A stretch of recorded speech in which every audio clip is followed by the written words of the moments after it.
Ikinalugod naman ni ako noon ng Bicol Saro, Party List Representative Terry Ridon ang hakbang ng Administrasyong Marcos Jr. na suspindihin ang opisyal na pag-impound sa mga light electric vehicle.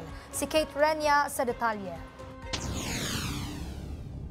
Bilang tugon para sa ating mga kababayan, inanunsyo kamakailan ng Land Transportation Office o LTO ang pansamantalang pagsuspinde ng impounding operations para sa light electric vehicles kagaya ng e-trike at e-bike na magsisimula ngayong araw, December 1. Dahil dito, nagpasalamat naman si Committee on Public Accounts Chairperson at Bicol Saro Party List Representative Terry Ridon kay Pangulong Ferdinand R. Marcos Jr., DOTR Acting Secretary Giovanni Lopez at LTO Chief Marcos Lacanilao.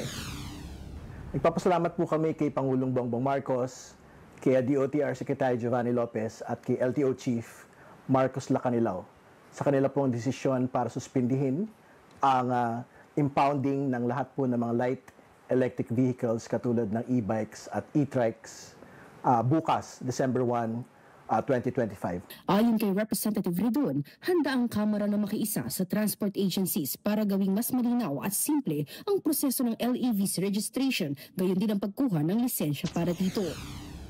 Sa bahagi po ng Kongreso, handa po makipagtulungan ang Kamara sa lahat po ng mga transport agencies para tiyakin po yung pagpapatupad ng lahat po ng mga patakaran sa usapin po ng road safety at siyempre magkaroon po ng puwang sa atin pong mga kalsada ang lahat ng mga gumagamit po nito. Kabilang sa mga itinutulak na hakbang ni Ridon, ang pagtitiyak na marehistro sa LTO ang lahat ng LEVs na may bigat na 50 kilo pataas bago man o luma, maging ang pag-obliga sa driver's license para sa sino mang magmamaneho na lagpas sa naturang timbang at pagpapatupad ng mandatory road safety seminar para sa lahat ng bibili ng light electric vehicles ano man ang bigat nito. Matatanda ang nauna ng nanawagan ng mambabatas sa DOTR, LTO at MMDA na itigil ang anumang planong kumpiskahin ang mga pribadong LEV at siguro sumusunod sa Evida Law.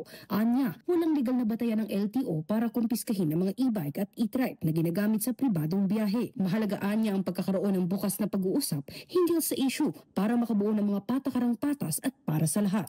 Para sa totoong balita sa Bagong Pilipinas, Kate Ranya, Congress News.